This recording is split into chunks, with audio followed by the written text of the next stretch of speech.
Absolutely ridiculous! Boston Bruins have won the Stanley Cup. Here comes the 1-2 pitch. Red Sox win the World Series. Regal's the running back behind Brady. It's Tom's up there. What is going on, everybody? Welcome to episode 3 of the Beantown Takes podcast here. My name is Jesse Almeida, and I'm a Boston sports fanatic. I'm back here with Mike again. What's going on, guys? And this week, we got a lot of Patriots news to cover. They went crazy last week. Yeah. And we saw an unexpected signing as well after our second podcast. One that after Janu Smith signed, I would not have expected them to go after. Not at all. And got some Red Sox. Kind of skeptical about their starting pitching, except for a couple people. And my opening take, I have to start with the Celtics. We're just going to start off with the Celtics by saying this. Hot take, it's over. What's over? You could argue maybe not even making the playoffs. But Okay. a championship this year, it's over. It's over? You're not going to do it. Okay. You are not going to do it. Even if they get somebody at the trade deadline for help? Absolutely not. And here's Wow. why. Okay. Because this team is very hard. It's been very hard to watch, and the way that they play, I just can't. There's just no ball movement going around. Everybody's looking to ISO ball, try to create chances rather than making the right play. There's just nothing going on with this team at all. And the only few players that have really done anything for you have been Jason Tatum, Jaylen Brown, and Robert Williams. Other than that, nobody has done anything for you. Yeah.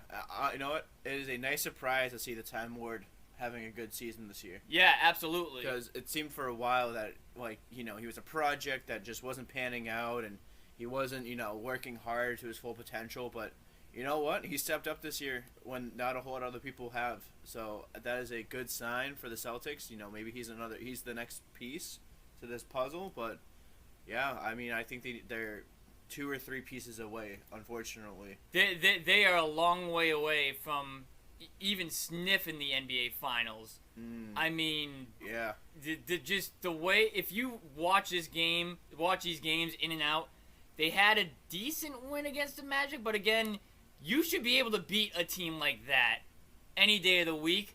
You should be able to beat the Kings, the Cavs, and the Grizzlies on any given day. I know last night they did not have Kemba Walker, Jason Tatum, but, really, what has Kemba Walker done for this team this year? So, really, you're not losing much there. But, even with Jaylen Brown and, how bad Memphis has been this year, you should be able to beat them, even with just Jaylen Brown and Marcus Smart and all that. But do you know what this is kind of turned into, this podcast? What is it? The Kemba Walker teardown show. He's just... How else are you going to put it, though? Yeah. The way he's played. It's just bad night after bad night, and it's just... I think it's done for the Celtics. We'll go on what we think they need to do at this deadline, and our takes on the trade deadline as well. Yeah, I have a little inside information, I think, on the Celtics. We'll get to that when I get there. Okay. When we get there. I think he's got his sources, I guess. Got some sources. Okay. I'm going to start off with the Pats, with all right. the signings that they've had. 2 weeks in a row the Patriots start. 2 weeks in a row, but, so last week we covered the first day of free agency where they, Jonu Smith, Matthew Judon, Godshow. Why am I blanking on a lot of other people because they got so many people? Oh, Aguilar, Kendrick Bourne. Yep. All on first day. And then they got Hunter Henry the next day. Yes. So it seems to me that, and especially with David Andrews coming back, anchoring that offensive line, that is huge. I don't think very huge. I think being as a former lineman, I don't think people actually understand how big it is to have a center that can control the line of scrimmage like that. David Andrews, coming out of an undrafted free agent, has turned himself into probably arguably one of the best centers to ever play the game. Yeah. and probably one of the best Patriots to ever put on the uniform. Yeah. And, big men don't get a whole lot of credit. No, they don't. But if it wasn't for David Andrews, I don't think, some of these Super Bowl wins, maybe you get there, maybe you don't, because the way that he can control everybody on that offensive line and call out blitzes and, call out who's picking up who. So, the quarterback, whether it's Tom, or Cam this past year, even though Cam kind of, isn't the best. But, but David Andrews gave Tom a lot of time to be able to make the reads and make the plays. That's huge. And I think having him coming back is going to help out whoever the next quarterback is, whether it's Cam Newton, Jared Stidham, or, if they draft another quarterback. I think it is huge. And I'm also going to say, I don't know if you saw the picture I sent you, but Jared Stidham had a couple pictures posted on his Instagram see that. with Yes. basically all the new free agents. Basically, it's everybody on the team except for Edelman, Harry, Nelson Aguilar, and Henry was there, wasn't he? no, Hunter Henry was there. No, Harry. Harry. N'Keal Harry. Oh, N'Keal Harry, N'Keal Harry, Nelson Aguilar, Jonnu Smith, and Julian Edelman were the only people who weren't there. And they had Asiasi was there, who's probably going to be the third tight end. They had Matt Lacoste, I think, was there. Or no, was it Izzo? Yeah. Whichever tight end they didn't get rid of, he was there as well. And they had Jacoby Myers there. Huh. So Stidham has, and he had some plays, some of the playbook with him. Yeah. Showing some of the new people, so maybe when they hit camp, they'll be off and running. But I think that what Bill has done, bringing in a really solid, really relatively young offensive line, and some really big, pieces that are going to be here for at least 3-4 years, I think he's built this team for a rookie to come in and start off the rip. Huh. And I think, Mac Jones is a name that's been sitting at 15 that, Yep. I think he balled out pretty well for Alabama. I think, if, maybe Cam Newton starts the first 2 weeks and then either Stid the kid or Mac Jones, if that's who you get, or, if somebody else later on in the draft. I think that is who Bill is building this team for, and I think he's ready to start off and running with a new quarterback at the helm. He's done a good job. Yes, he has. Bill has done a good job, and you could maybe argue that there's a playoff stint there for this Patriots team. Yeah. Even though he's got some tough competition. Yeah, it is very tough. We'll talk about that too, about our takes on who was going to be in the playoffs and all of that. Yep. But yeah, I'm excited to look forward to what this team can do now that they actually me too. Paid for some people. And they paid for talent. Exactly. I mean, they paid for talent. They've filled a lot of holes that they needed to do. Yeah.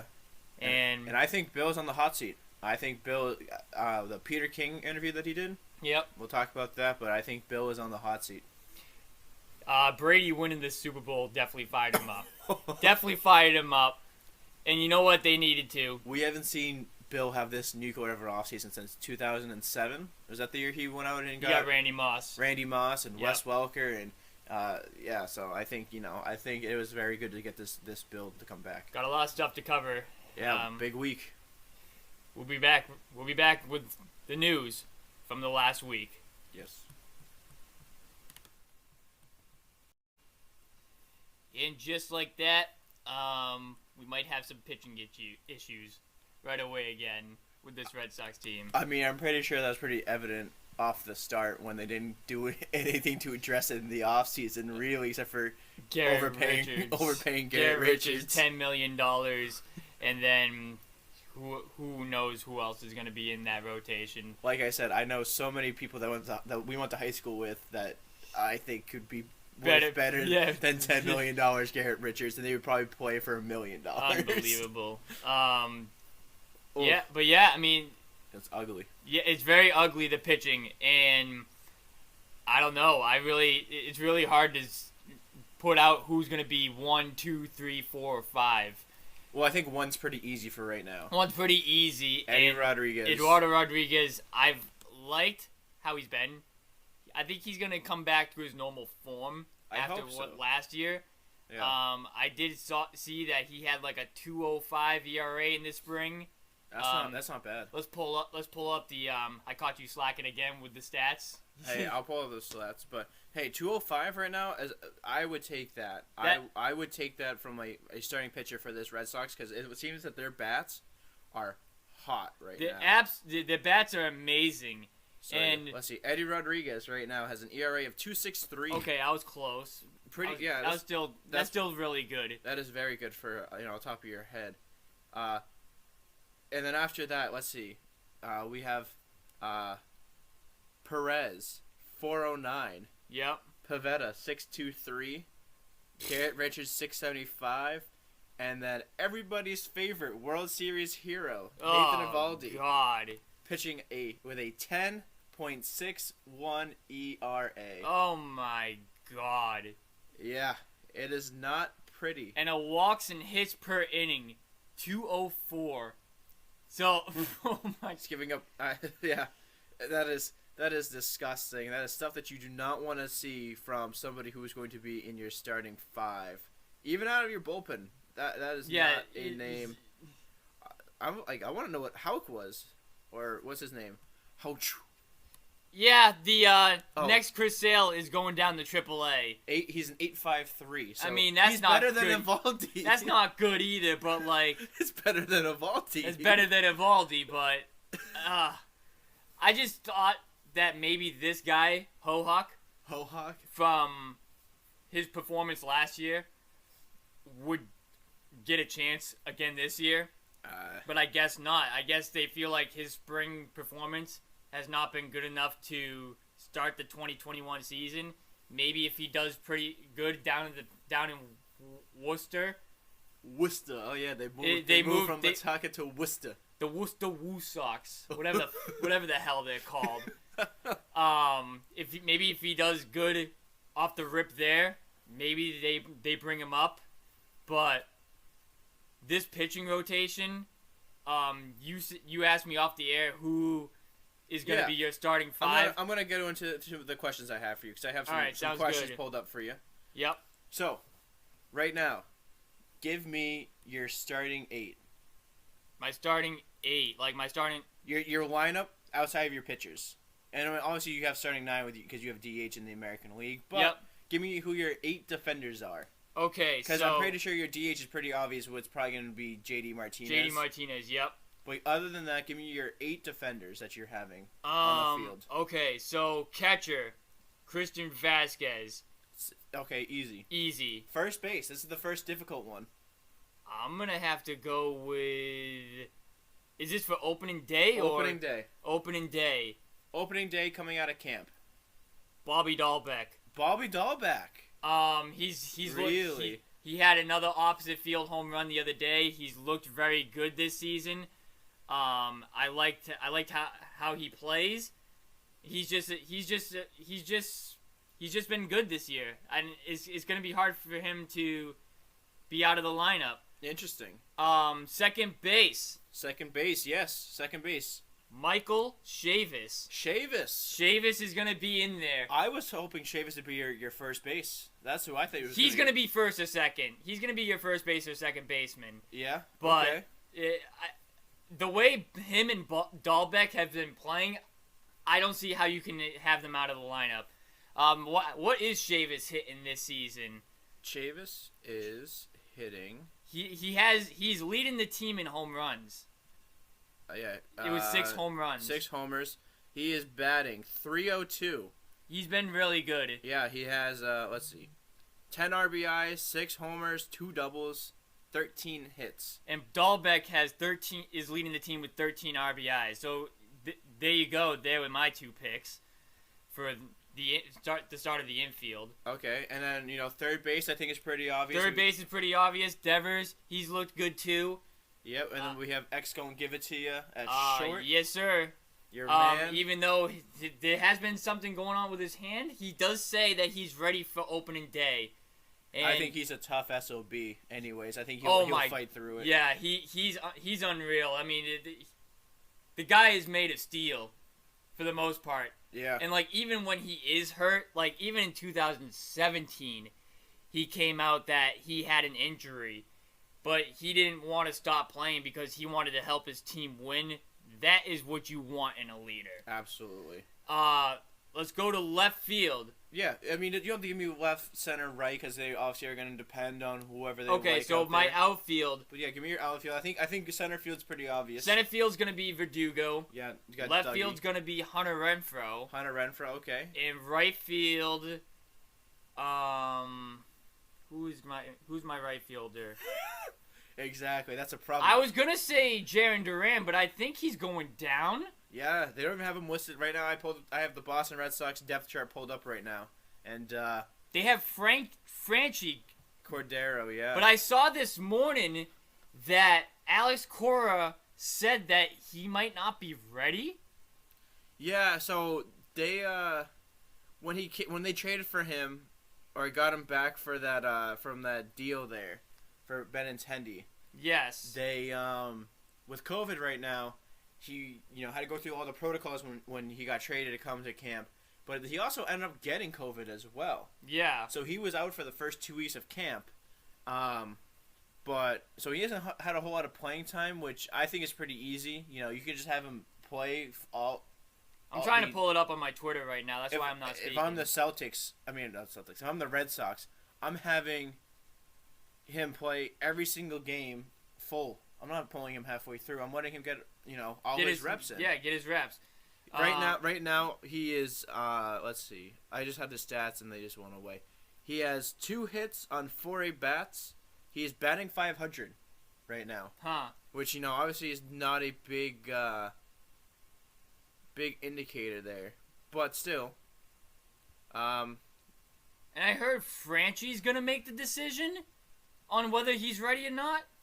So if he's not, Which I think is crazy because this man has only played 95 games, something Yeah. like that. He's only played so many games in the big league that they're gonna let him play.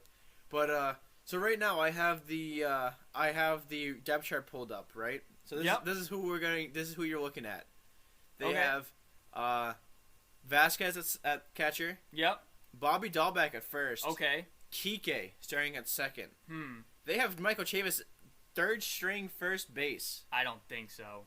That is crazy. That's they have crazy. Marwin Gonzalez ahead of him. That's crazy. And then Rafi. They have Xander. Adarus ahead of him? Jonathan Adarus? Under Marwin? For shortstop. Yeah, but for still, shortstop. they have him ahead of Chavis? At shortstop, yeah, because Chavis doesn't play shortstop. Yeah, but I mean, they have Gonzalez for first, second, third, every single infield position except for shortstop. Because I think that's what they kind of signed him for. I think the robot there of Chaim Bloom really liked that he can play every position. He's. I would have seen him more of an outfielder. Yeah, I mean they have him at left. So but if Franchi's not in the outfield and Duran stays in AAA, then my outfielder would be Marwin. But if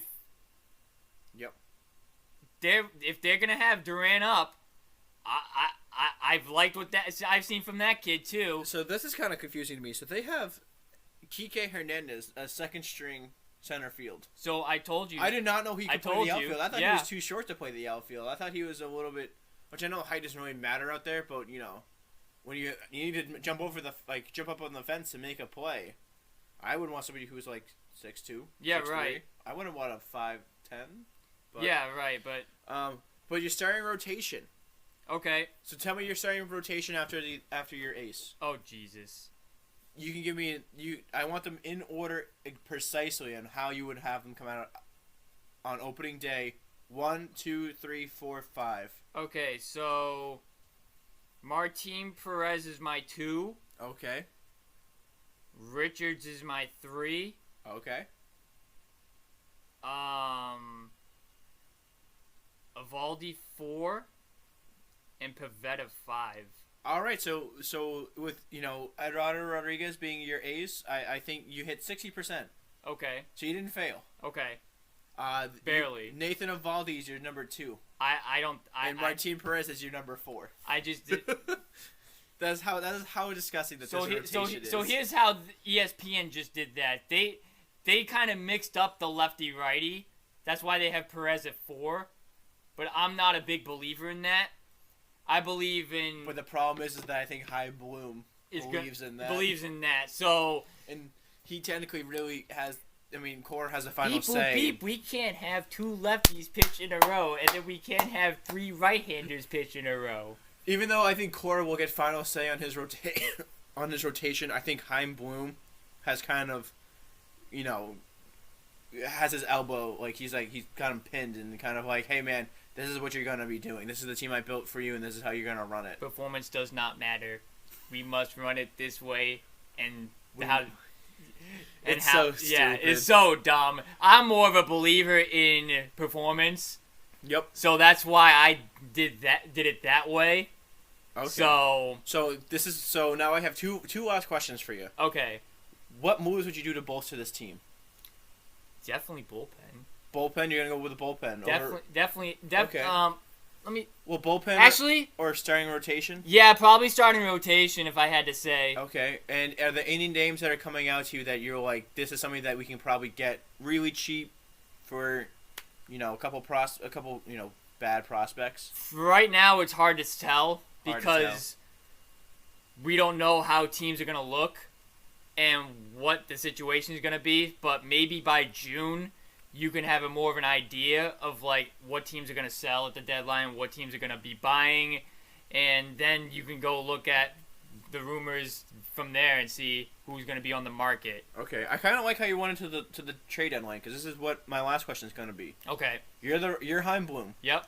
Your team is now at 500 going Yep. into the deadline. Okay. What do you do? Are you buying? Or are you selling? They're dead at 500. Dead at 500. I'll give you your three. You're hanging around 3 and 4 in the AL East. I'm buying. You're buying. I think I'm buying. You're okay. I'm either buying or I'm staying neutral, because if I'm staying neutral with this team, that means this team is right in the middle of the pack. They're competitive, like they've been saying to be, and I'd be sticking with them the rest of the way. I wouldn't be giving up any piece. Really? Or if they've done enough for me to deserve me going to make a move, I'm gonna go make a move for them. But it all at the end of the day, it's all gonna depend on Chris Sale. It's all gonna depend on how Chris Sale comes back, because does he come back before or after the deadline? he'll be coming back before the deadline, I think. Okay. I've heard maybe June, maybe July. He's coming back. I've heard from an inside source that he's throwing the ball harder than what he used to. Yeah, but see, that's tough because you only get 3 starts from him to know whether you can make a championship run with him. You know what I mean? As him being your. So if they're at 500 and he's not looking good, I'm staying neutral. But if he's looking good and they're 500, I'm buying. See, I'm selling at 500 the trade deadline. I'm gonna if you're hanging around 3 or 4, depending on if you're tied with Tampa basically, like you're neck and neck with Tampa. Yep. But Toronto and the Yankees are way ahead of you. Yep. I'm gonna sell. I'm going to sell, and I'm going to sell hard. I have to know where the other wild card teams are. So obviously your Blue Jays would be your number 1 wild card team. Yep. And then if you're right there for that second wild card team, it's just hard to not either stay neutral or buy, I think. I'm selling Chris Sale. I'm selling Garrett Richards. I would sell, Christian Vasquez. The only people that I would keep, and you know what, if you can get a good return prospect wise for I know you're gonna hate me for saying this, but for Xander, I'm gonna do right by him. I'm gonna do right by him because he's giving you everything he can. And if your team is not gonna be competitive for the next 5 years, you really want to waste his career? I don't think this team's gonna be competitive for a while. That's the only problem I have. See, if they're at 500, that means they're a couple pieces away from being in the mix, and that's why I would hang on. And I just hate you for just mentioning the fact that you're gonna trade Bogarts. I would trade. The only people I wouldn't trade would be Rafi because of how young he is, Verdugo because of how young he is, Duran, and Dahlback. Those are the only people that I wouldn't trade. Oh man! Unless you can get some crazy, return for any of those players, I'm holding on to them. Those are the only people that are untouchable in my opinion. Everybody else can go.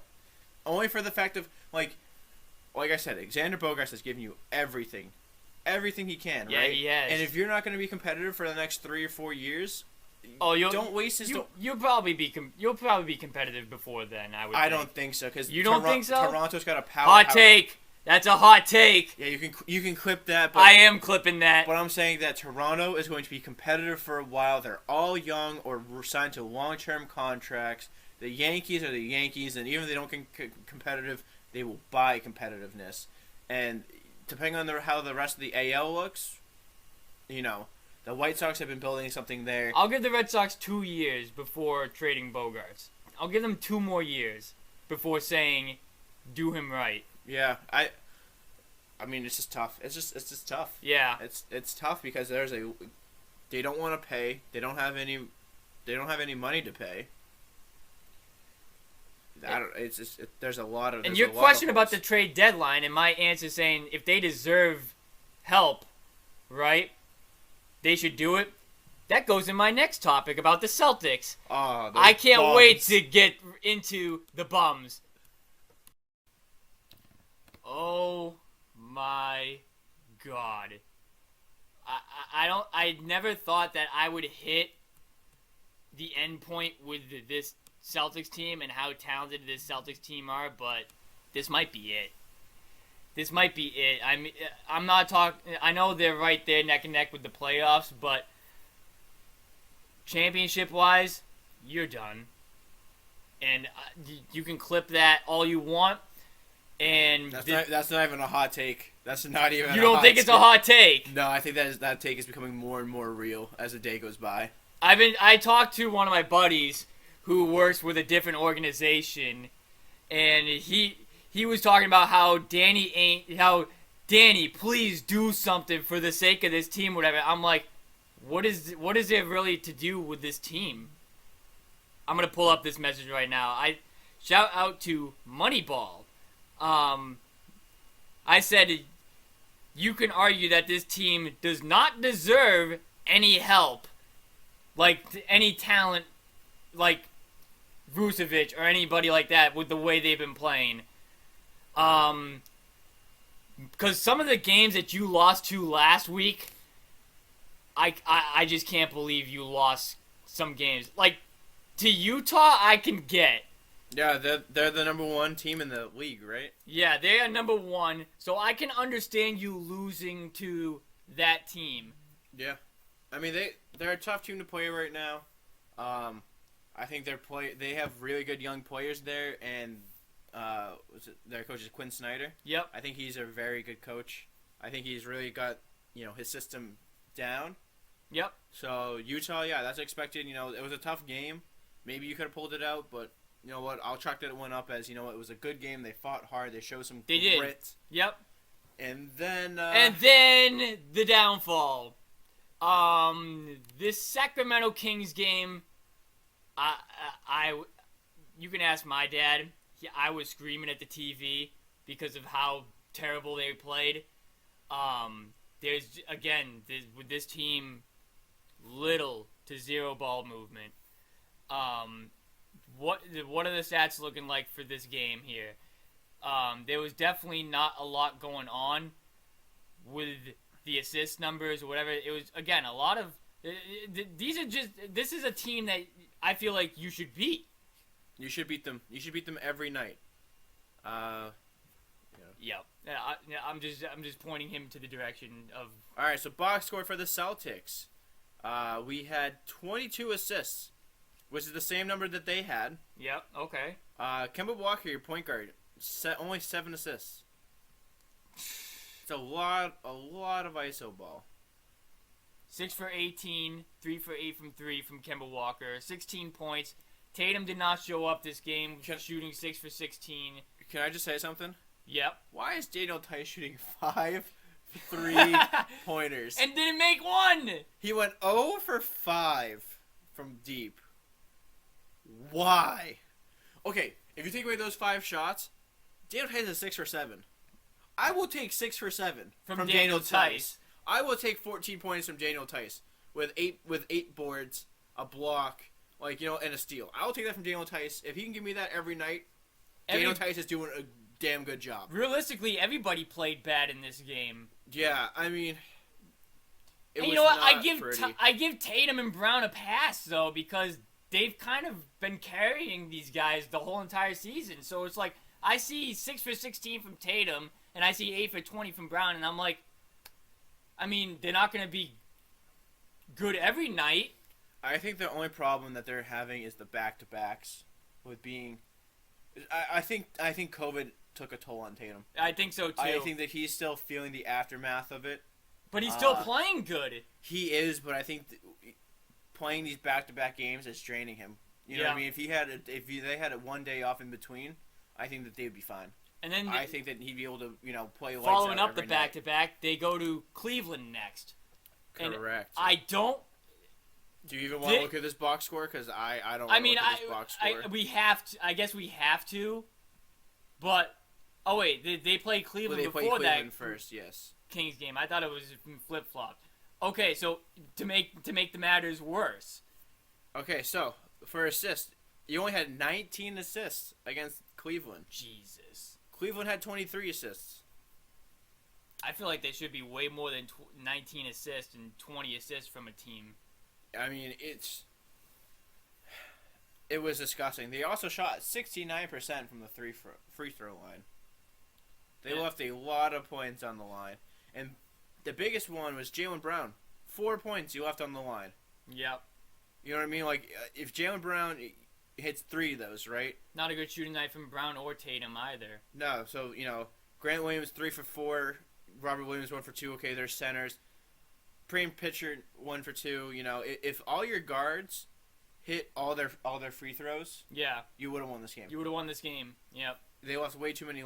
There are too many shots on the line. Daniel Tice, only 1 shot taken in 26 It was a minutes. It was a 3-pointer. It was a 3-pointer. 4 rebounds. Robert Williams had 14 rebounds and 13 points. Okay, but can I say something? Yep. Daniel Tice was your assist leader of the game. Daniel Tice had 5 assists. Oh my God. I kid you not. That I see it. I see it. When your starting center is the leader in assists, that's bad. I could see, I could see some centers being assist leaders if Yep. what they're doing is like when they drive in, Yeah. and everybody collapse on them to give help and they kick it out. Right, But yep. Daniel Tice is not that kind of a center. No. He doesn't need to be double team, triple team, having the whole team collapse on him when he's in the paint. Robert Williams had 4 blocks. Yeah. It's time. And Brad, it's time let's go. For the time, Lord. Let's go, Brad. Like, if you want to shake up in this team, why don't you shake up the lineup? Well, Let's start with the lineup and being shaken up a little bit. can I be completely honest with you? Sure. I don't think this team wants to play for Brad. I was just about to go there. There's something with this energy on this team where they just don't look focused. And last night too, like, we don't have the coverage on this team on the game last night, but I watched the game against the Grizzlies. You can pull up the stats for the Grizzlies tonight from last night if you want to. I don't have a picture from that, but we can talk about the Grizzlies.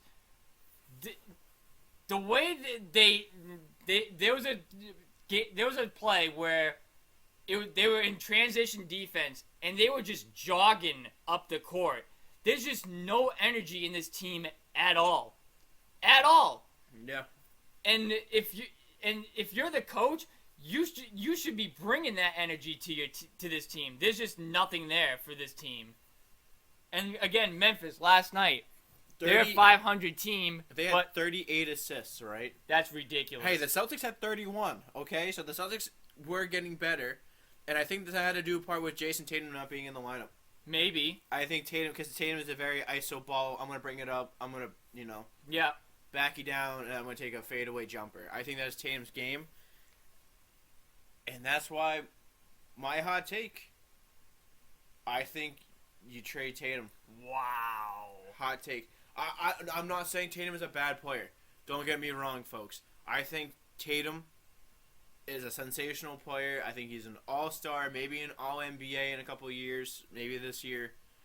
I just think that if you could probably get a lot back for Tatum, You probably could, but but I mean if I could trade Jason Tatum for Donovan Smith, or Donovan Mitchell, not Donovan. I don't know why I said that. Donovan Mitchell, straight up. I get Donovan Mitchell. Mm-hmm. I think if you have Donovan. I feel like that'd be one of the only ones where I'd be like, okay, because I'd be okay with. I think Donovan Mitchell is a more slashing scorer, which is what you need. I think he's a more selfless player. He can shoot. And I think he's a little bit more consistent of a shooter. I think he's a little bit more has that like a dog mentality of I'm gonna outwork you. Okay, and Tatum. That's I don't not a think bad Tatum has take. that. That's not a bad take from what I've heard from people. I just don't think Tatum has the grit in him because he went to Duke.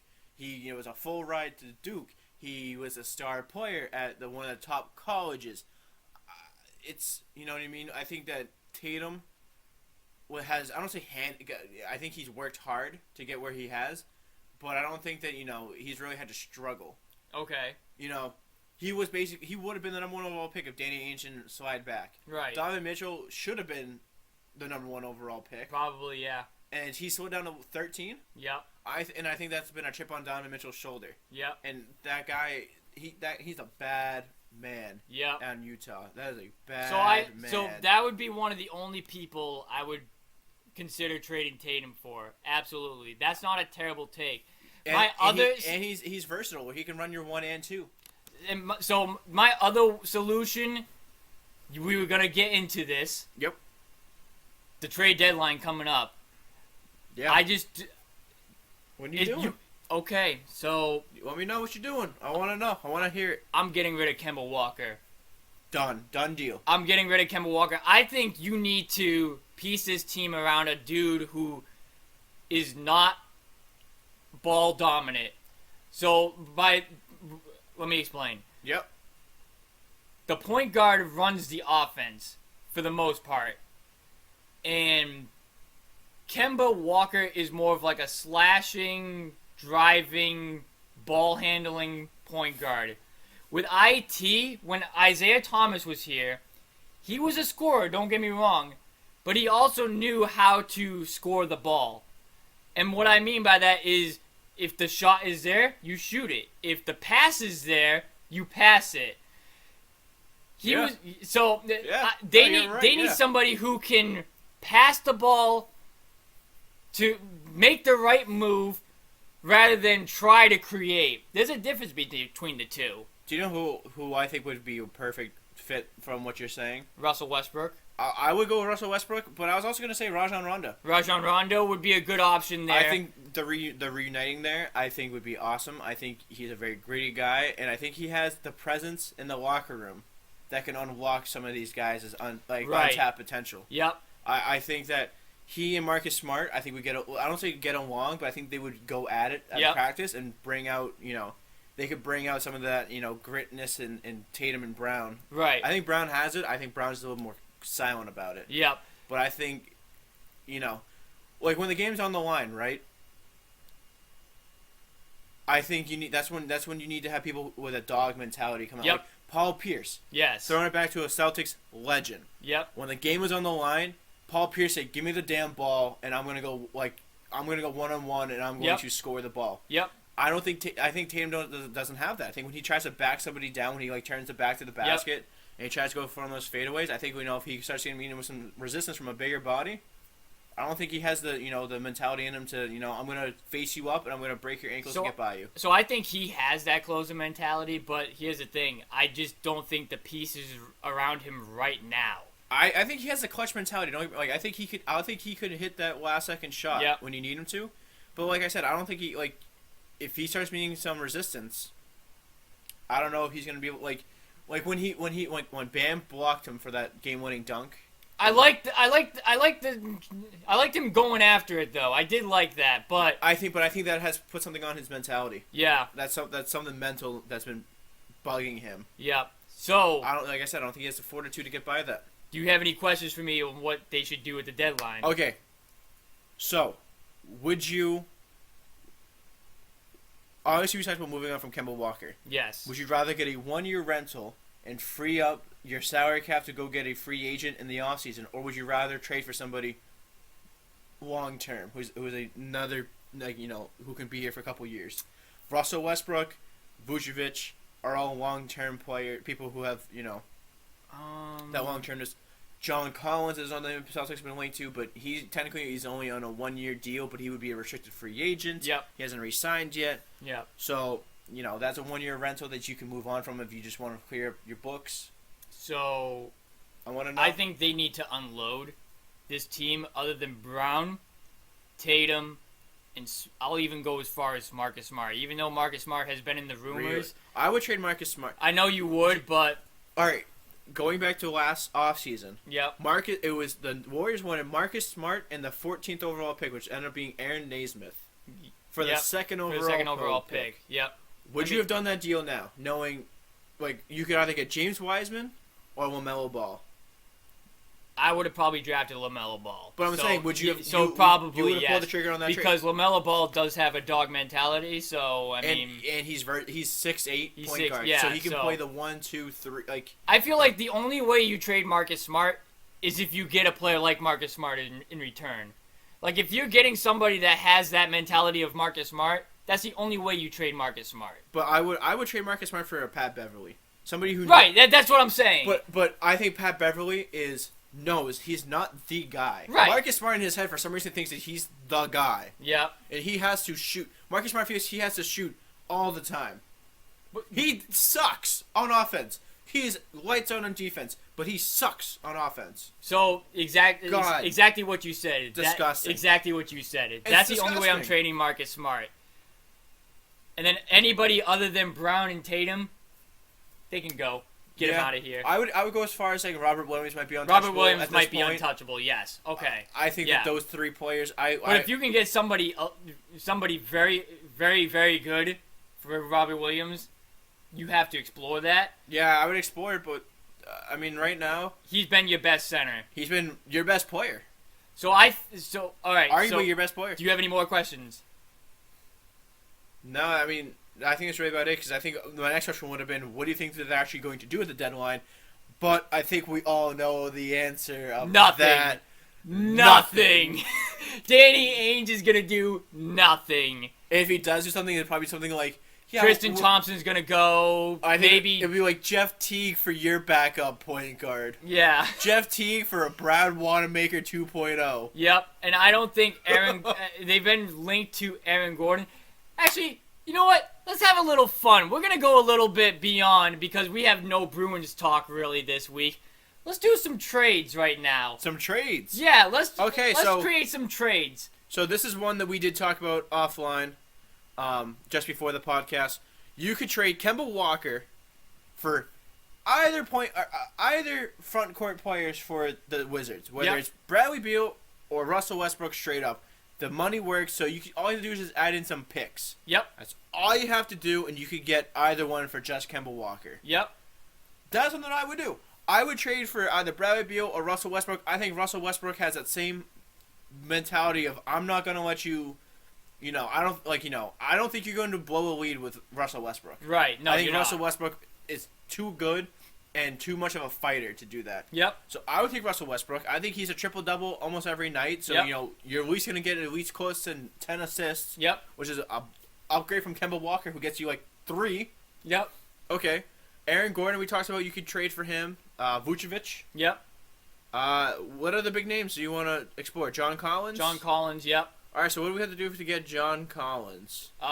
They've been talking Marcus Smart, but do you think John Collins has that mentality like Marcus Smart does a little bit? No. I don't think he does, but what if you could do something Okay, so John Collins and Rondo. John Collins and Rondo for Marcus Smart and Tristan Thompson? Let's try to find a young player that might be interested in, like Romeo Langford. Yeah, money doesn't work. Because Marcus Smart's contract. Yeah. So Marcus Smart is making way too much. Disgusting. Yeah. I don't know why they ever paid him that much. I heard it might be Bogdanovich and John Collins for Marcus Smart. I'll take Bogdanovich. And who was the other?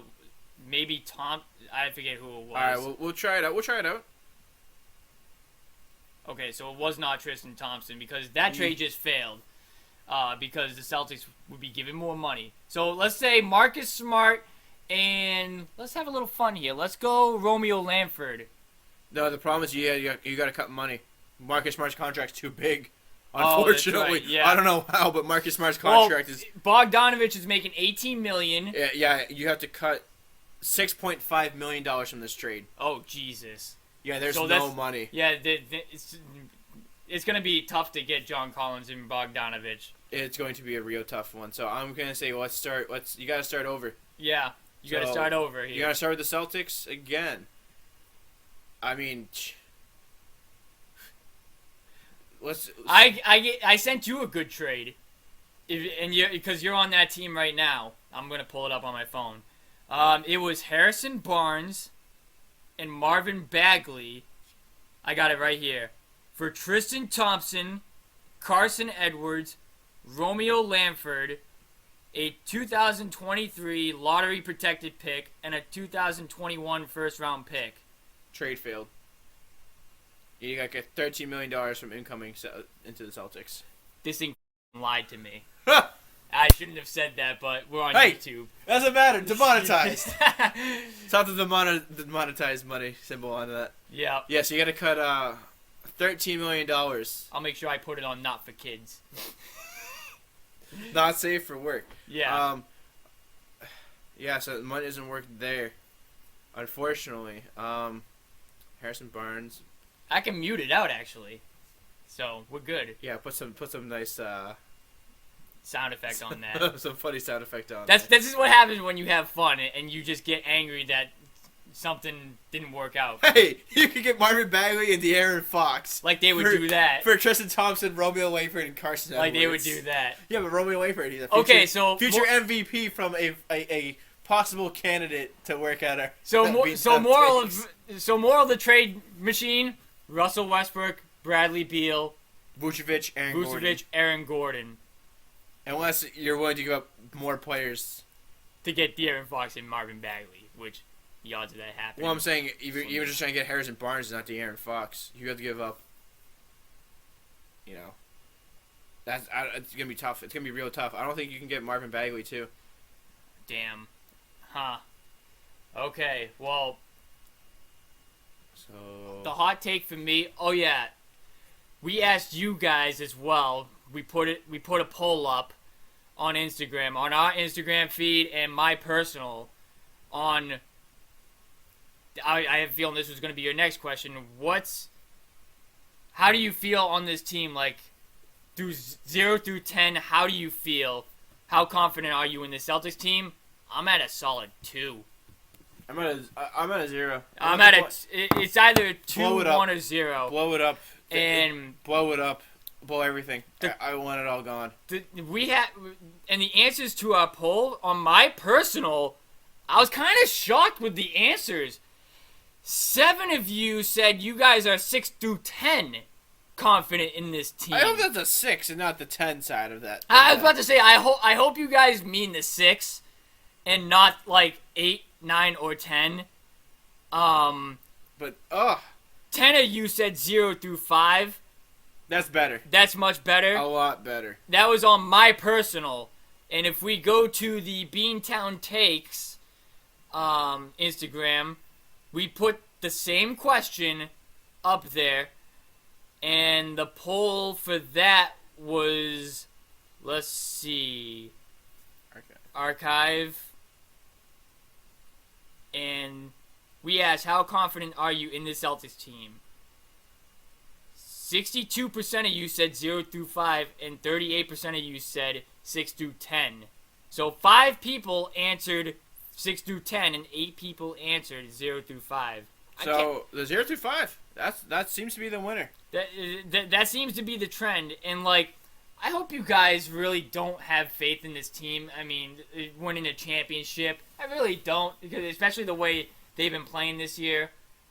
Yeah, the only thing I can say, and this is like the last thing I'm going to say about the Celtics right now. Yeah, because we got to move on. Yeah. This is it for me with Danny Ainge. This might be it. This could be the end. We have to move on from Danny Ainge as a GM. He's done a lot to bring you to this spot, but you need somebody else to come in here who's not in love with this team to make moves to make this team go over the edge. to put you over the edge. If he doesn't do anything this trade deadline, this might be the end. And like I'd be okay keeping Brad Stevens around for just one more season, but if it stays like this for one more season, Brad's got to go too. I think that Brad's losing this locker room more and more with these losses. It's because I don't think he has any loyalty in that locker room anymore. I think Isaiah Thomas, Gordon Hayward was his those last people that were holding on that he had to control the locker room with. Right. And I don't think you have that anymore. No. I don't think Tatum and Brown like him. I don't think that they think that he's a good coach. And I was thinking that they were hoping that he'd go back to college, back to Indiana. Yep, that was a rumor that was going around last week, but apparently Brad Stevens said that he's planning on staying. And maybe the division between this team, maybe the coach, and has something to do with these players not being engaged. That's the only thing I can think of, unfortunately. Because right now this team just does not look engaged. No. And if you're watching the game, you did not have to read the stats in order to see that. We're gonna go. We're gonna go to the Bruins. We're gonna go Bruins quick next? update on All them. right. That was a great job ripping on them. They really deserved it for the last week. Oh, they deserve it for this whole past year. Unbelievable. I'm gonna go take a whiz, I'm gonna have a snack. and we'll be right back. Darth Vlader, Yeah. as you literally just said off the air, Darth Vader. he saved the Bruins, possibly. I think I'd like to have Dan Vlader. I like to see what he does. He one game started, won a game. He's only given up one goal. Yep. Against the Penguins. Save percentage of a .971. Like Yeah. He's it's not like he only faced like a couple shots. Like he did his thing. yeah.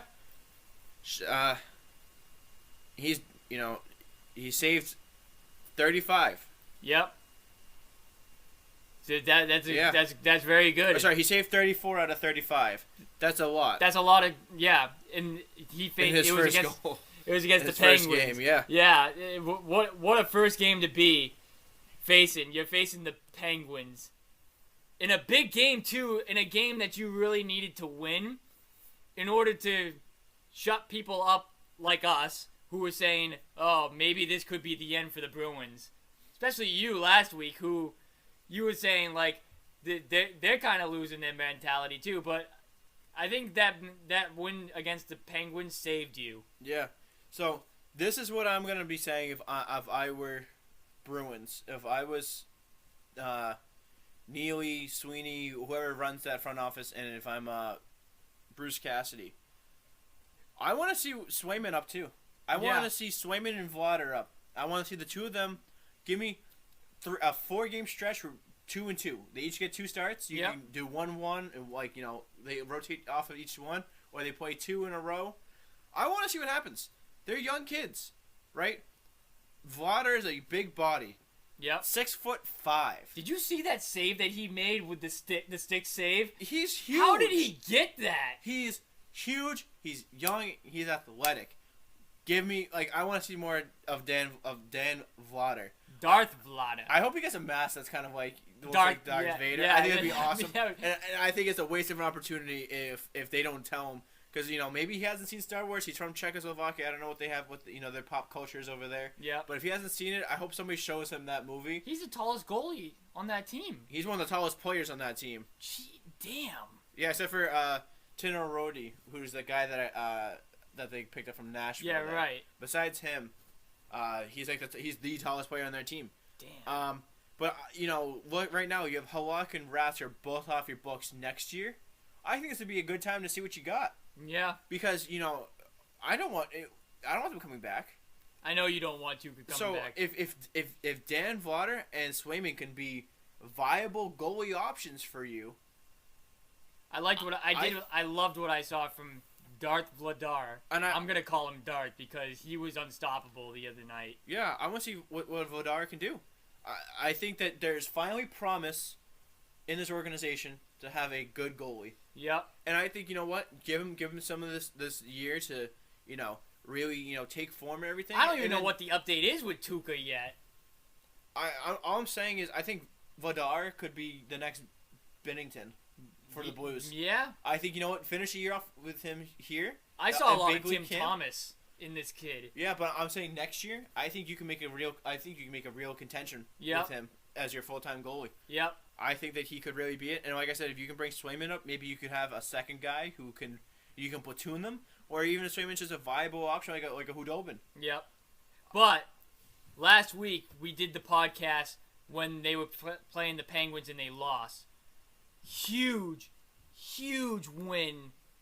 Huge 4 points, let's say, by the Bruins last week against the Penguins and the Sabres. And unfortunately, Sabres. And unfortunately, COVID had to hit them again when they had to face the worst team in the division.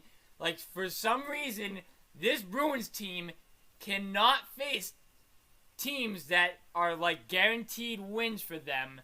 I'm going to be quite honest. I was very nervous playing the Sabres. You were? The Sabres. It was the night before. They fired their head coach. They were on a 13-game losing streak, and you just got hit with the COVID case. Yeah. I think that and you guys and the Bruins have not been playing particularly all that well. So I thought that, you know, there was a chance there that the Sabres might, you know, finally show some toughness with the new coach coming in, that they might, you know, play well. Man, was I wrong on that Man, one. Jack Edwards put it the best. I was at work when I was watching the game, and I rolled when I heard this. I wish I could go back and find the tape, but Jack Edwards introducing the two teams, he goes, tonight we have the Boston Bruins against the dumpster fire version of an NHL team, the Buffalo Sabres. Like, man, what an insult it is for your team to be called the dumpster fire of the league. I mean, they only have 6 wins. 16 points. So, I mean, I guess he's not wrong. But you've only faced this team once. I mean, Yeah, this is going back to my take last week where their schedule's been tough. You've only faced them once. Yeah. So, but I will say, right, the Bruins are 10 games back from the Islanders, 8 back from the Capitals, and 4 back from the Penguins. And they've only played 28 games. They have 4 games left on the Penguins, so if you overtime lose all of them, you're still tied. Yep. Capitals, right, you have 3 games left, so if you win all 3 games, you're only 2 points from striking distance. Yep. The Islanders are a full 5 games. If you win all those games, you're tied with the Islanders. Yep. So there's room. And then you got 7 against the Sabres. You got 7 games to play against the Sabres. That could be 14 points right there for you. Let me rephrase that. That should be 14 points for you. Yeah, what it should be and what will be, we have come to find out with this team, is 2 different things. Yep. But so let's see. Let's see the schedule for the rest of the way. So we have Islanders, Buffalo, New Jersey, Pittsburgh. All right, so you have 1, 2, 3, 4, 5, 6 games against Buffalo. And 1 more because the one got postponed. Oh yeah, they have yet to. So make you that have up. 7 games against. The worst team to ever probably play a game of hockey Yeah. assembled. Yeah. And you know what? I'm sorry, but you need to beat up New Jersey. Yeah, you got to. You have to beat up New Jersey because I don't think you're playing the Rangers at the end of the year. Yep. You can beat up on New Jersey and the Rangers, and then split almost every game with. And you know you can beat the Philadelphia Flyers too. Yep. But if you can split every game with Pittsburgh, New York, and Washington. Yep. You're looking good. You could, yeah. Yeah, you're still. I mean, you're still in a good situation. I mean, you've only played 28 games versus the 32, 33 that the other teams have been playing, and you're in 4th. That's impressive a little bit. Yeah. So I mean, Philadelphia's played 2 more games than you, and they're 2 points behind you. right. I mean. So you have room to go up with all these games that you haven't played yet. But Yep. They gotta get it right. They have to start playing. They have to start playing well. Yep. If they don't start playing well, they're not going to do anything. And here's the big thing too. Like I'm getting excited about. There's 2 teams that I'm excited about going back into arenas with. It's the Red Sox and the Bruins. because right now I can't. You're looking at me crazy, but because I can't watch the Celtics team right now, so I'm excited to see what this Red Sox team is looking like because of how their offense has looked this year. I'm excited to see what they look like. Mm-hmm. And the Bruins are going to be Bruins. They're always a fun team to watch. Yeah. And maybe fans in the stands will get them back into it a little bit. Maybe. I mean, it's gotta be tough, right? Like, especially in the NBA. Like when they go to all these other teams in the NBA. Yep. With all the fans that are in the stands there. Yeah. And when you come home and it's just there's nobody nothing. there, that's got to be tough for the Celtics too. I mean, not to give anybody excuses, but yeah, right. I see what they can do. And like I said, I think if you start Vladar there, and you can give him, let him start half the games that you have left, and maybe give him a postseason start if you make the postseason. See what happens. Mm-hmm. This guy could be your next goalie. You could go into next season with Vladar, and it's all gonna. You might not look crazy if if he shows real promise. It's all gonna depend on Tuukka Rask and what. Because you can move on from Rask and you can move on from Halak and you can definitely move on from Halak. Absolutely. But I'm saying if you move on from Rask, that's what $7 million is what Rask's contract is running you right now. I have no idea right now. I'll look that up. Tuukka Rask's contract right now. All right, sounds good. Because. Right, like you could get a real player because they have some cap space right now too. Let's see, Tuukka Rask contract. Man. You have to be specific on this website here. It was an 8-year, $56 million. So that's carrying a cap hit of $7 million a year. So $7 million that could have got you Pietrangelo this offseason. That could have kept Torrey Krug. Yep. You can go get an offensive piece with that. Yep. Vladar could be the guy. Yep. He could be the guy, and you could sign a veteran backup. I don't want to say Halak, but somebody Halak-esque that you could bring in to just back him up, just in case if he starts hitting start not playing off to a hot start. Yep. To save him, but I think it's time. All right. I think it's time to start. I mean, he's 23 years old, and I'm gonna go with it. All right. Patriots next. Ooh, I'm excited. I'm excited too. Yeah. And this season, you should be excited for this Patriots team too. Yeah. Bill, you get a hand clap from me. You get a hand clap from me from all the moves that you made last week, and you did a good job. You did a very good job last week, and you put yourself in the mix now for a playoff spot for next year. And you Patriot fans should be very excited for this team next year, and you should be excited for what's about to come with this team.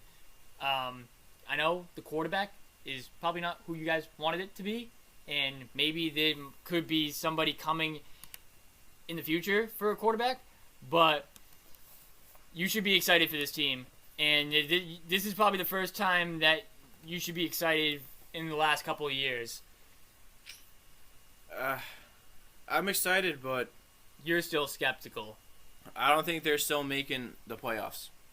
That's what I'm putting out there. You don't think they're gonna make the playoffs?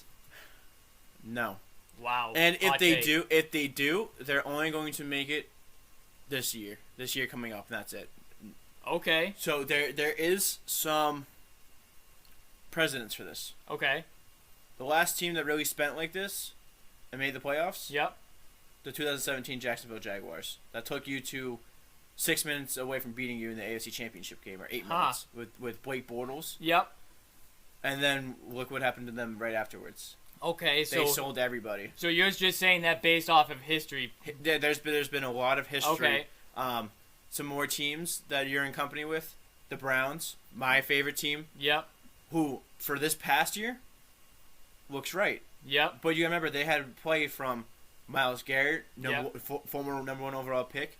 Baker Mayfield, former number 1 overall pick. Denzel Ward, fourth overall pick. Yep. You need to hit on, like, they only got to where they are now because they're being led by people that they picked top 5. Right.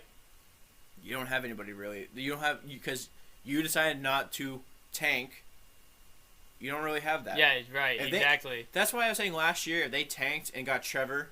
Yeah, right. Like, sucked for Trevor, whatever it was, like, they were trying to do, because it used to be stuck for luck. Yep. And all that. whatever you want to do for Trevor, Yep.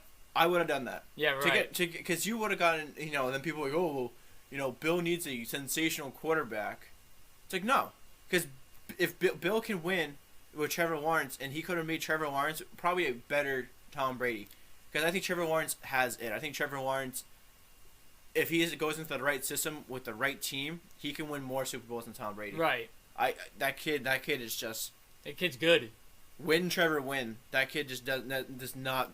I think they showed a stat, just becoming freshman year varsity starter. Yep. He has 3 losses. Yep. Or no, 4. Well, let me tell you right now, you're not going to do anything with Cam Newton on this team. You are not doing anything with Cam Newton. No. So here's my prediction for this year coming.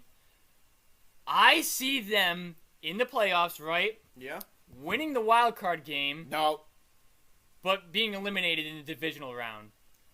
That's my prediction from the moves that you got with Janu Smith, Nelson Aguilar, who can now be a good second option if Edelman's going to be your first option. Janu Smith, obviously, you have as a tight end, but you also this week got Hunter Henry, who was very shocked that they got after signing Janu Smith. I think Hunter Henry will complement Jonnu Smith because I agree. Yes. Hunter Henry is more of your down traditional tight end where he'll be on Correct. the line of scrimmage and can help block and go out for passes. And Hunter Henry's kind of more like a receiving type tight end. Yeah, well, I think Jonnu Smith is more of a receiving tight end. Okay, yeah. But I think Hunter Henry they will do the 2 tight end setup where Hunter Henry's the hands down on the ground. Yep. And can help block, and Jonnu Smith will just give you a chip and then go to the second level. I think Hunter Henry can help with the big bodies up front. I was very excited when they got Hunter Henry. I was surprised. I was surprised that they got Hunter Henry because after Janu Smith, I thought that was it for the tight end, but they decided to go out and get Hunter Henry. Yeah, they're like, we want to do not just the number 1 best tight end. We want to get the number 2 best tight end. Yep. And you know what? Now you don't have to argue which one is 1 or 2 because they ended up on the same team. Right, exactly. Because Janu Smith, Hunter Henry, I would put Hunter Henry above Janu Smith, but some people have vice versa. Yep. But you got them both. You got them both. So it doesn't matter. So it doesn't matter, right? And in my opinion, the biggest signing of the week was David Andrews coming back. Like I said, there's nothing better than having a big boy up front because just like how they say in baseball, the catcher is the coach on the field, the center is the coach on the field. Yep. People think that quarterbacks, are always, because you see Tom go up there and go, 52 is the mic, 52 is the mic. He's just saying who's the middle linebacker because David Andrews can't see that because he's too low to the ground and doesn't see the whole field. Right. But once David Andrews knows that, everything that you'll see him when he goes down when he gets down in the shotgun, he'll bend down and he'll look at every other lineman and say, "This is who you got. This is who you got. This is what we're doing on our line. This is your assignment." Yep. He coaches everybody, and I think he makes everybody better. The blocking they have for their quarterback, he is the number 1 guy on that line. Yeah. And he elevates every single linebacker's game to protect the quarterback. And Cam Newton's going to need some blocking on that team. Yeah, and you know what? After seeing, I'm surprised. I would have given him more money, but I think he really wanted to stay with the Patriots, and the contract reflected that. 4 years, $19 million.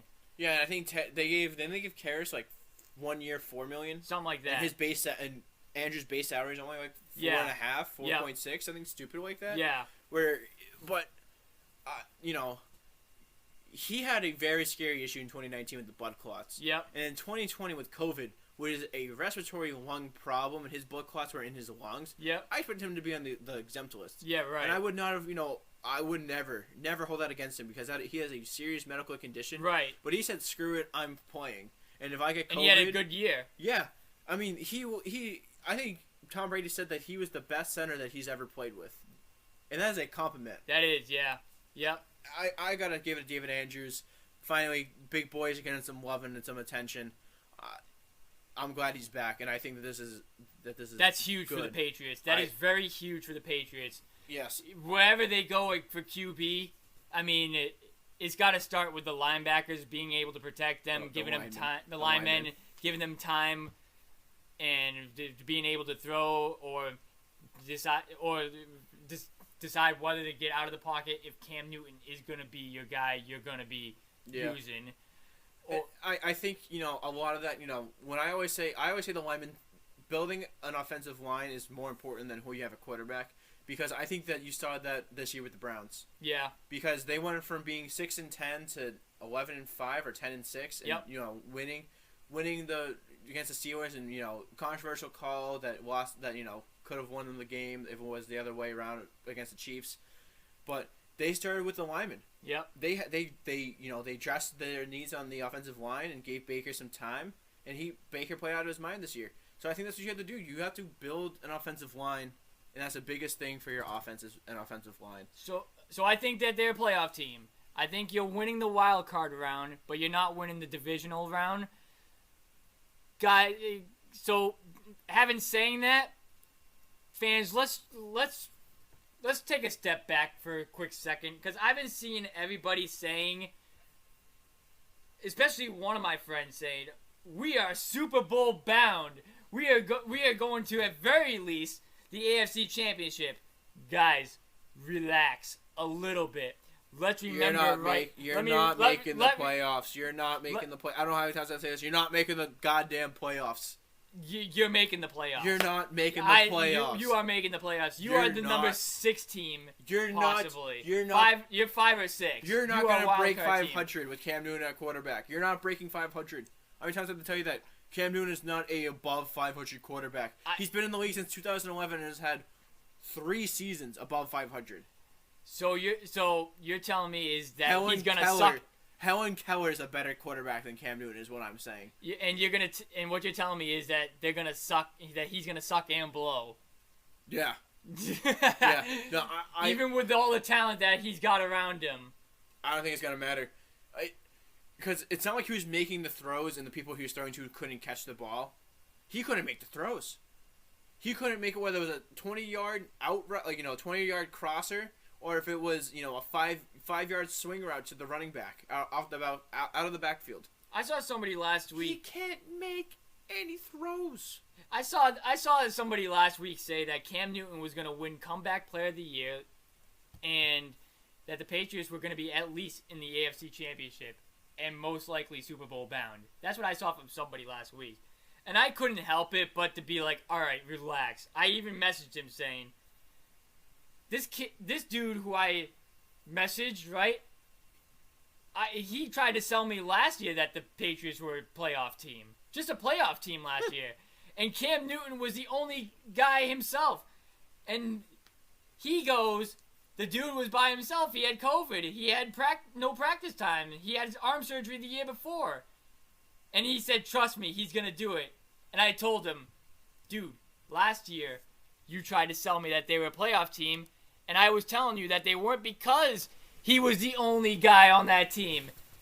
And he comes back with, they were 3 possessions away from a playoff. I go, bud, they were eliminated week 15. So let's go over some free agents as well.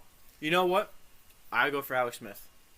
I would get Alex Smith. I know you're a big Alex Smith guy. I think not saying that Alex Smith is, a top 5, top 10 quarterback, but I think Alex Smith is a right now where he's at. If he was, 10 years younger, he possibly could be number 1 quarterback in the league.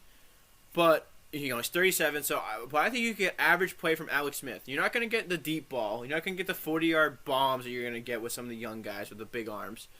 But I think you could, have a serious team with him. I think that if you have Alex Smith at quarterback, I think you're a playoff team. I need the Patriots to trade up in the draft and draft a quarterback. They're not. That's what I need them to do.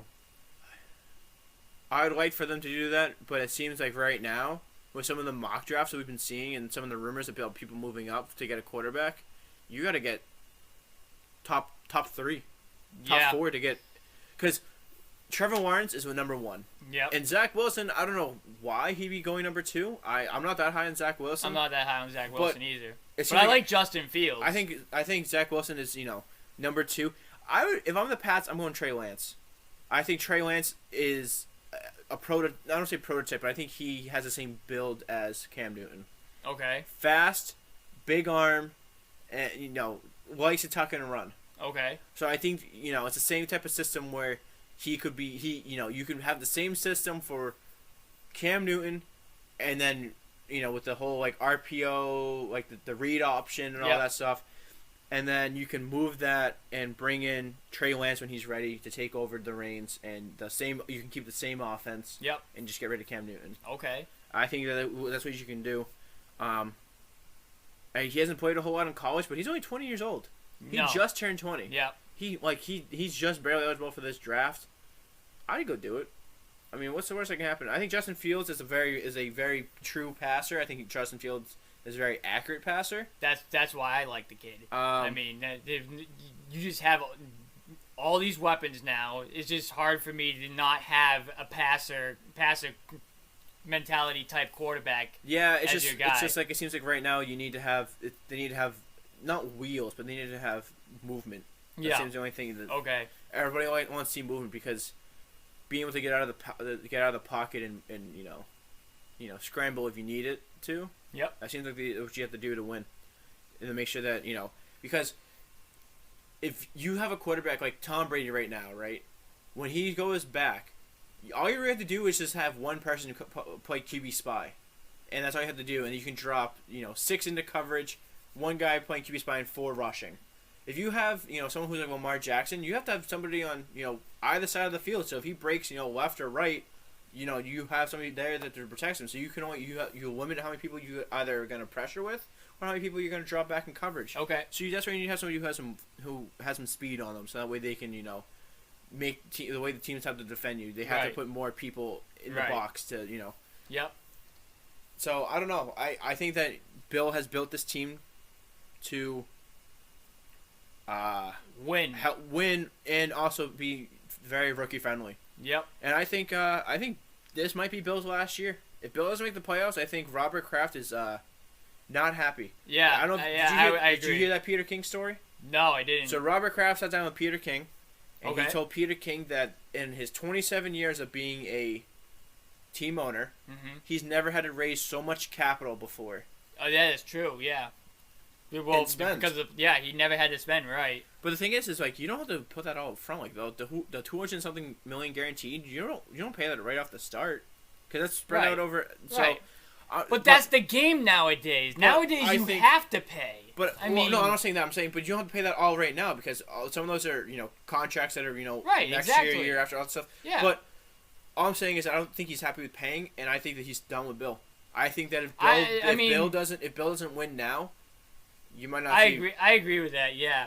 You might not see Bill the GM. You might see Bill the coach. But here's what I say to Kraft in that case. That's the game nowadays. Nowadays is to get the best talent available any way possible. And if that means spending in order to win, like I did see that Robert Kraft said, we're not in this business for business, we're in this business to win. Okay, so if you want to win, you have to pay nowadays. That's the way to win. That's the Yankees way to win. And that's the Red Sox way to win. If you want the talent, you gotta find a way to get the talent. And players like money, so the way to get players in is to pay them. Yeah. Does that sound simple? That sounds very simple to me.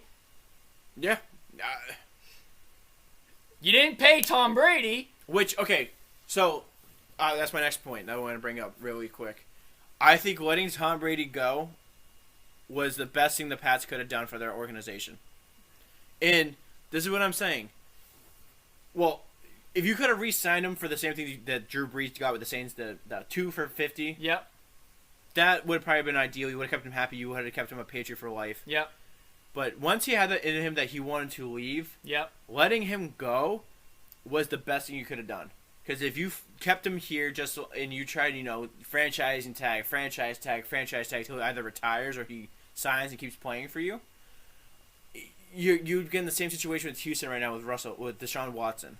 That's a very different situation. No, he's not going to be our quarterback like when I said that my dream quarterback for the next season. No.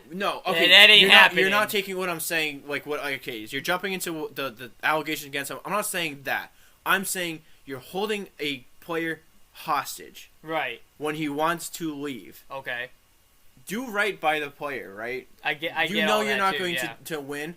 Do right by the player and let him go. And they did right by Tom. Tom gave you 6 rings. Yep. He gave you 6 rings, and he wanted to go somewhere where he'd have say in personnel, a say in the offense, and a say in, I don't have to show up to practice today. I feel good. Yep. Okay, don't show up to practice as long as you show up to the game. Yep. And he can have fun. Yep. And I think that they did right by him, and that's the best thing you could have done because I think that shows free agents like, hey, if you come here, you can win a Super Bowl. And the next year, if you don't, or 2 years after we win a Super Bowl, you don't want to come back because, you're not happy with being here. We'll let you go. We'll find somebody. Find somewhere you want to go. I think they just treated him completely wrong. It's the same thing. Brady. I mean, I think it's the same thing they did with Jimmy G. They traded him to a team that was a win now team in a nice warm area. Because you could have got more for Jimmy G than a second round pick. Could've. But you know what? I think they did right by Jimmy G. They said, hey, look, we're gonna put you somewhere nice. We're gonna put you somewhere that we want you to see you succeed. I don't know, but I feel like they blew the quarterback situation, but not having a viable backup, I think yeah, there's no plan. There was no plan for the quarterback position. Yeah, and what people wanted, I feel like, was not what was in the future for them. I mean, I guess Brady should still be here in my eyes. I think he should still be here, and like the spending they did now, they should have been doing that for Brady all along. I mean, you're Robert Kraft. You have $1 billion organization or whatever. You make the guy happy. Make whatever he wants. Let him have it. I mean, he has that right. I mean, he made your organization, for crying out loud. No, Drew Bledsoe. Sorry, Drew Bledsoe built the stadium. Tom Brady just delivered. Okay. Like without Bledsoe before Brady, I don't think because Bledsoe brought you from being a suckbag organization to being a decent organization, and Tom Brady just put you over the edge. I think. Well, that's what I mean. He built the stadium, and Tom Brady just thrived in the stadium. It's just. I would have loved to see them trade Tom before they traded Jimmy G. I think Jimmy, because at least if you move on from there, at least you already had the guy that you wanted and the guy that Bill wanted anyways. So I wouldn't have faulted them if they traded him, if they traded Tom and kept Jimmy in that situation. I mean, people are Jimmy gets hurt a lot. Different plays, right? Like his ACL wouldn't tear. It doesn't, there's not like a time clock on everybody's ACL where like, okay, you play the exact same amount of plays, ACL tears. It's all just like, a game of, like chance and luck, and sometimes it's gonna tear, sometimes it won't. So I think if you put him in a situation where he didn't get hit like that, he wouldn't have torn his ACL. He wouldn't have gotten the high ankle sprain. He could still be healthy. My thing is just Brady was just too good for me. Even though he's 43 and I get it, his time will be coming to an end eventually. I just still think he's still that dude, and I just think that he should still be here. I think he should just still be here.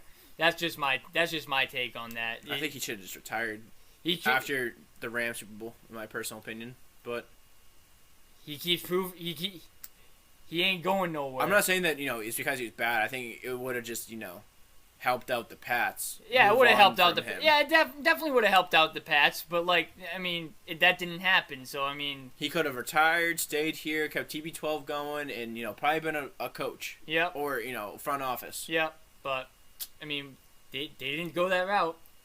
So let's see what the Patriots do this year. So you're probably gonna be having some questions with me on that for the wrap up. Yeah. And we wrap it up in a second right here. I am going to bring out some breaking news on this wrap-up here. My buddy's kind of smiling already because... Yeah, we'll wait for the edits for the breaking news, siren going on. This is going for this YouTube channel, the breaking news. Life as a Sox fan is coming back. Okay. My first game that I will be attending will be on Easter Day, April 4th.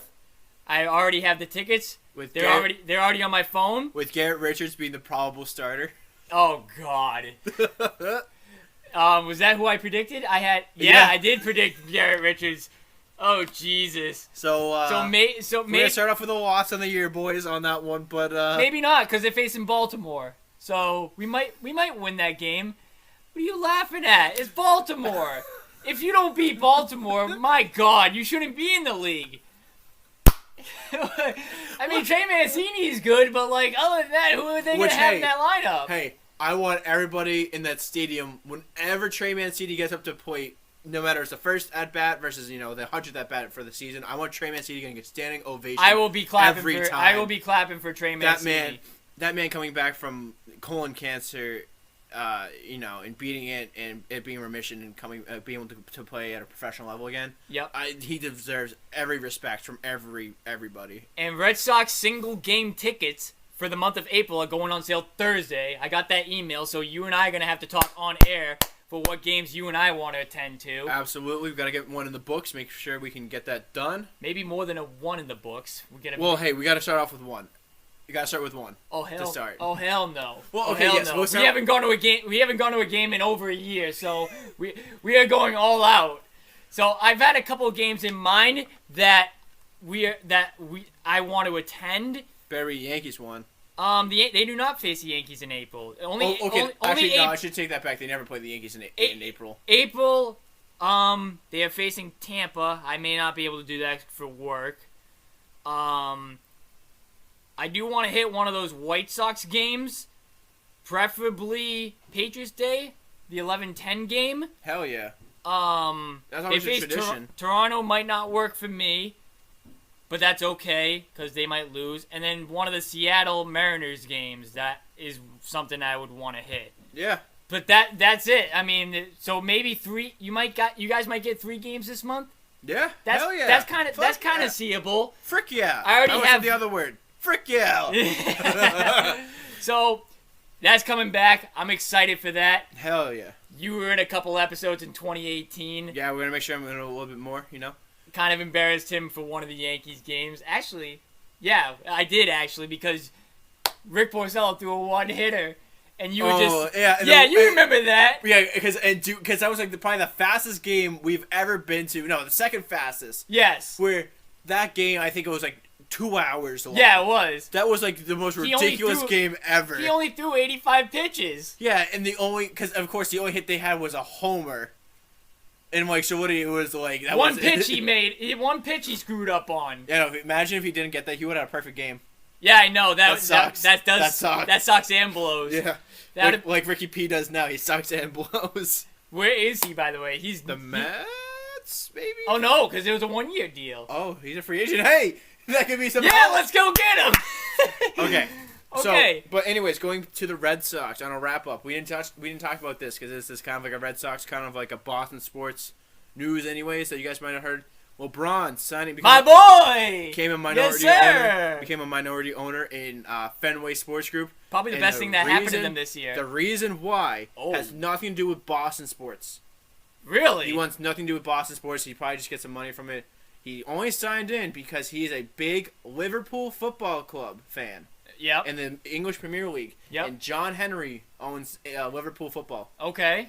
So I think that is the reason. Maybe there might be some underlying, coming at minority owner of the Sox too. But the biggest thing is that he is a Liverpool fan and is now a Liverpool owner. Okay. Part owner of Liverpool. Right. I think that's the reason why. Because it doesn't make sense, right?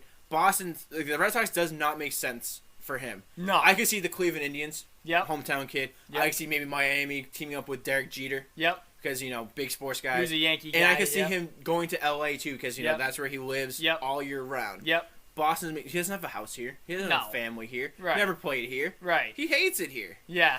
So why the Sox? Like I said, I think it's because of the soccer team in England. That is my big thing. And there is a couple pictures of him with the Red Sox beats on or whatever, and then there's one with him with the Red Sox hat. Who knows what baseball fan he is nowadays? I say these people though, like when they're any sport that's not baseball, whenever they wear a hat of a different brand, it's just one of those things that's like, I like the look of this hat, I'm gonna wear it. Yep. I don't think it has anything to do with their favorite team. So probably not. But that's the news that I heard on why he signed into that and is now a part owner of the of the Sox, which I think might be the same reason why Billy Beane, because Billy Beane became the same minority owner of the same group. Yep. So, which I think is interesting that not a conflict of interest that he's the GM of the A's and Now he's a part of the Fenway organization. yeah. But Since he's double I'm looking up because Mac Jones is working out right now for the draft. Yeah, I think they asked Devontae Smith and Jalen Waddle who was the best quarterback they ever played with in college between Jalen Hurts, Tua, and Mac Jones, and they all said Mac Jones. Okay. People were saying that Mac Jones might be the next Tom Brady, the passing wise, very same kind of footwork. Ooh, that was nice right there. Like I said, if you could say Mac Jones at 15, I would keep Mac Jones at 15. Yeah, right. No, you don't have to give up anything, and he could be your guy. Yep. That's what I'm saying. Yep. That's the only thing I really have on this wrap up, except for draft Mac Jones at 15. Red Sox need some goddamn pitching help. Don Vladar better get some more starts, or I'm gonna protest. Bruins are looking really good. And Celtics blow it up. I want a big bomb sale. Yeah. A big bomb. Ba-boom! Yeah, blow it up. There'll be a little edit on that right there. Nice. For the blow Yeah, up. can we edit that in? Yeah. Editors. So then my question with you, right? You did have a question, yes. Okay, so Patriots. Okay. Give me so NFL. Give me your 4 division winners and your 2 wild cards. Because they didn't say they're gonna do the 7 playoff team format like they did with this year. They're gonna go back to 6. They haven't said that, but right now I'm hearing that it's gonna be 6. Give me your 6. You want them in order, or? I want to give me your 4 division winners, and we'll do the wild cards. All right. Well, so we'll start divisional winners. The Chiefs. Easy. The Browns. Hey, that's like to see some respect in my name. We got the Buffalo Bills. Yeah, that's pretty easy. And for the South Division, Baltimore. Are they the South? Bruh. No, they're the North. They're the North? Okay. It's the Jaguars, the Texans, the Colts, and the Titans. Okay. I'm going to go with the Colts because You're going to go Colts? I'm going to go Colts. Okay. So give or take, that's as a coin toss. As a coin toss, yeah. Because, it all depends on whether Derrick Henry, keeps having monster years. Well, there's the years AFC, what's it? What are the divisions? Because I don't remember them off the top of my head. I know there's the Central. Okay, I got it right here. East, North, East, South, West. The 4 compass spots. Okay, all right. So East. Central. Remember that he said Central. Clip it. I did say Central. See, I just think East versus West, and that's what I come off with. It's just natural instinct to me. Okay, so East, Bills, North, the Browns, South, Titans, the West, Kansas City. Okay, so give me your wild card 1. Wild card 1. Okay. Wild card 1 for me is gonna be Baltimore. Okay, that's a very, very reasonable number 1 wild card team. They have a lot of easy competition this year. Yeah, I would go probably Baltimore, probably my number 1. And then number 2, this is tough because I have 3 teams I can put in the number 2 spot. I was about to say there's 3 teams, but I think it's you guys. No. I think it's the Patriots. I'm telling you, the Patriots aren't even in my 3 they're teams. not even in your 3 teams. No. Who are your 3 teams? I'm gonna go Miami. Really? Building off of last year, Miami. If they get an explosive receiver at 3, whether it's Jalen Waddle or Devontae Smith or Jamar Chase, I can see them in the mix. Either the Titans or Colts, whoever doesn't win the South, because they have. Remember, that's 4 games. I'm not a believer in Wentz, man. Sorry. Doesn't matter. They have 4 automatic wins. They play the Colts. I mean, they play the Texans and the Jaguars. That's like 4 automatic guaranteed wins. The Jaguars spent this year.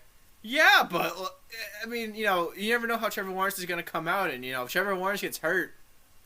So you're banking on Lawrence getting hurt? No, I'm banking on that he's a rookie quarterback, and hopefully Okay, these teams okay. can pick Let's up. calm down a little bit. Yeah, no. Okay. I'm never I was gonna about to that. say, But I'm saying whoa. that you should be able to. They should be able to beat rookie quarterback. It'd be.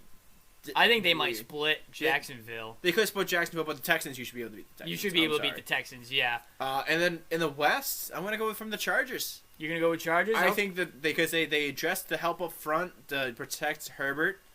They did lose Hunter Henry, but I don't think that's a big of a loss. They could draft a tight end, especially if Kyle Pitts is there. I think Kyle Pitts is gonna be a phenomenal player. All right, so here was my 3 in the mix for that second And one. even the Raiders. It was you, Dolphins, and the Chargers. Those were my 3 in the mix. Mm-hmm. But And you can never count out Big Ben, even though he's 40 million years old and fat. You can never count him out. no, that's true. I mean, but I don't know how I feel about Pittsburgh going into next year. But who knows? But I think you guys for me. I think you guys are there. I think you're in the playoffs, and he's checking the schedule right now. So you're playing the AFC South. Okay. Let's just go one by one. Go one by one. Hold on, you're playing the AFC South and the NFC South. Okay. So you're playing. All right. So first game. So this is listing in alphabetical order from away games and then home games. Okay. So away Atlanta. Win. They were not that good last year. Clip it. Win. At Buffalo. Loss. At Carolina. Win. Yeah, that's a tough for you, but I'm going to give you the win on that one. You should win. If you don't win, you're not making the playoffs. If you don't beat the Falcons or the Panthers, you're not making the playoffs. Okay. Can we guarantee on that? Okay. If you go 1-1 against those two teams, you don't make the playoffs. Okay. We can agree on that? Yep. Okay. But I mean, you had the Falcons winning that technically because you were like clip it. That's why I'm saying that they don't make the playoffs. Oh, okay. At Houston Texans. Win. Yeah, I'll give you that one. That should be easy. At the Colts. Win. I think it's a win.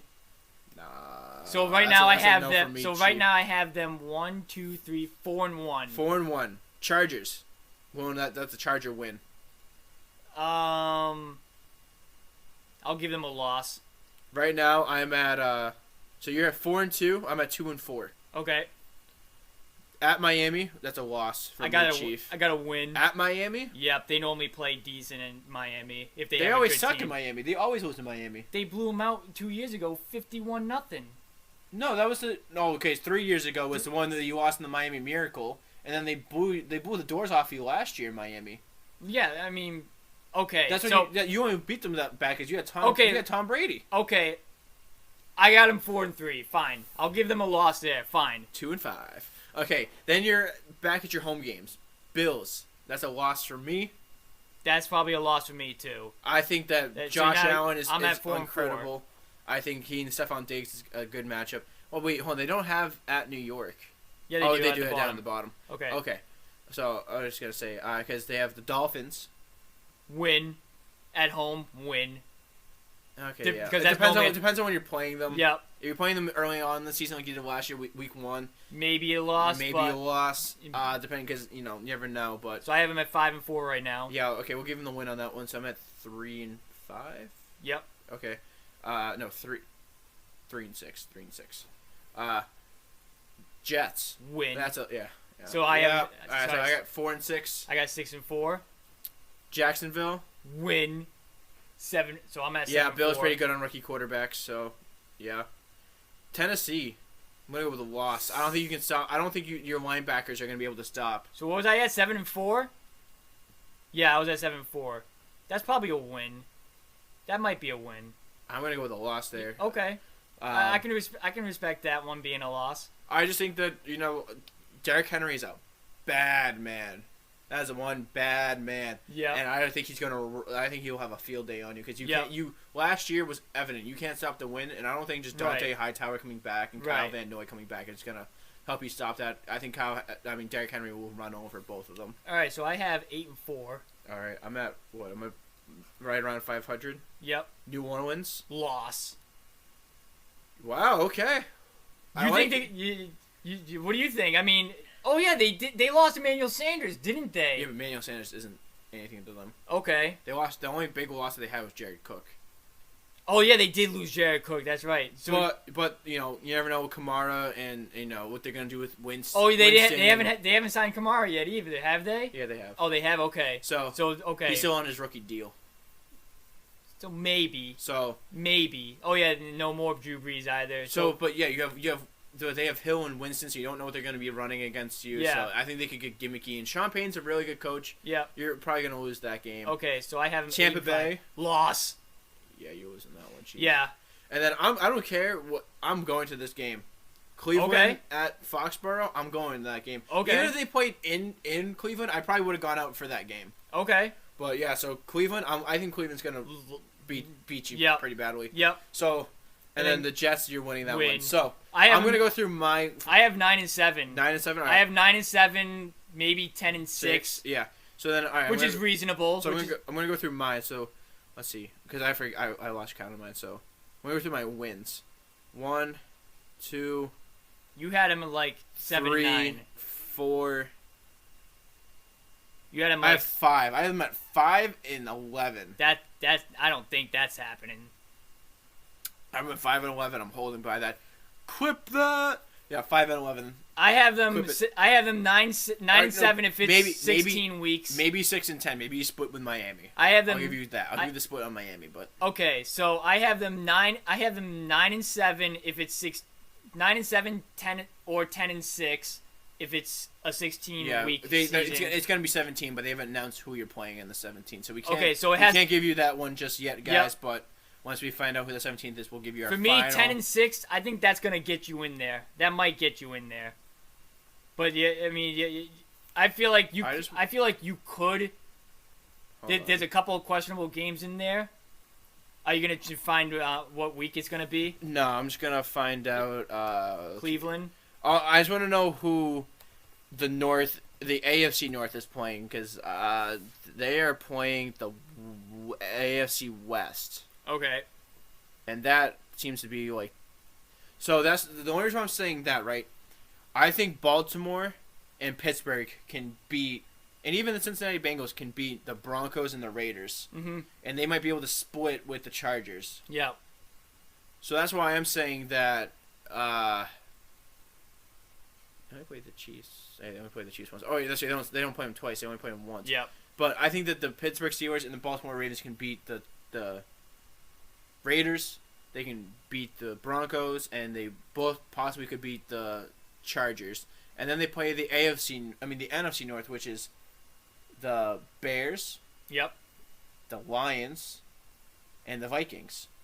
Yep. I think that the Steelers and Ravens might be able to beat, that's 4 wins from there. The Bengals could be another 2 wins. It's going to be They close. split each thing. That's what I'm saying. It's going to be close. With me, I think Pittsburgh and Baltimore, I think, are just a little bit above you. It's going to be close. I have you over 500 at least. He doesn't. He has you at 5-11. That is absolutely disrespectful, in my opinion. No, that's just the truth, and the truth hurts, buddy. Clip it. Truth. Absolutely hurts. clip it.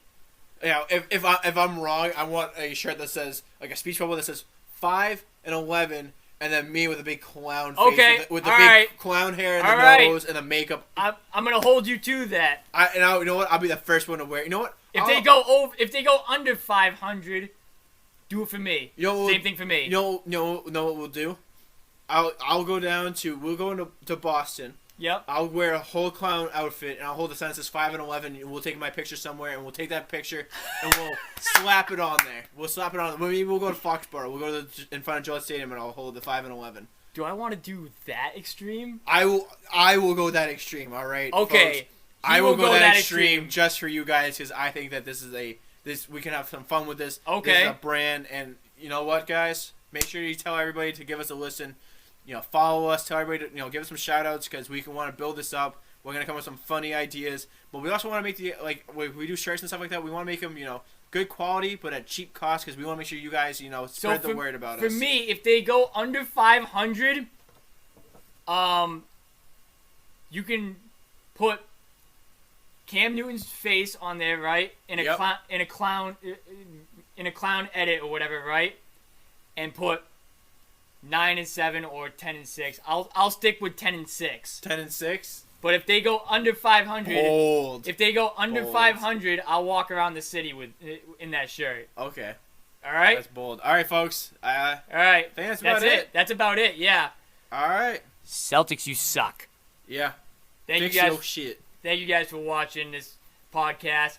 Be sure to catch up with us for next week as we recap the trade deadline from the NBA. Let's see what happens this week.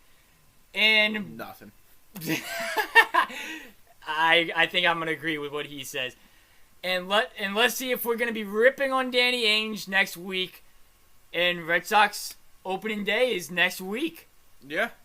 I'm excited. I was looking for tickets for opening day, but they're too expensive for some reason.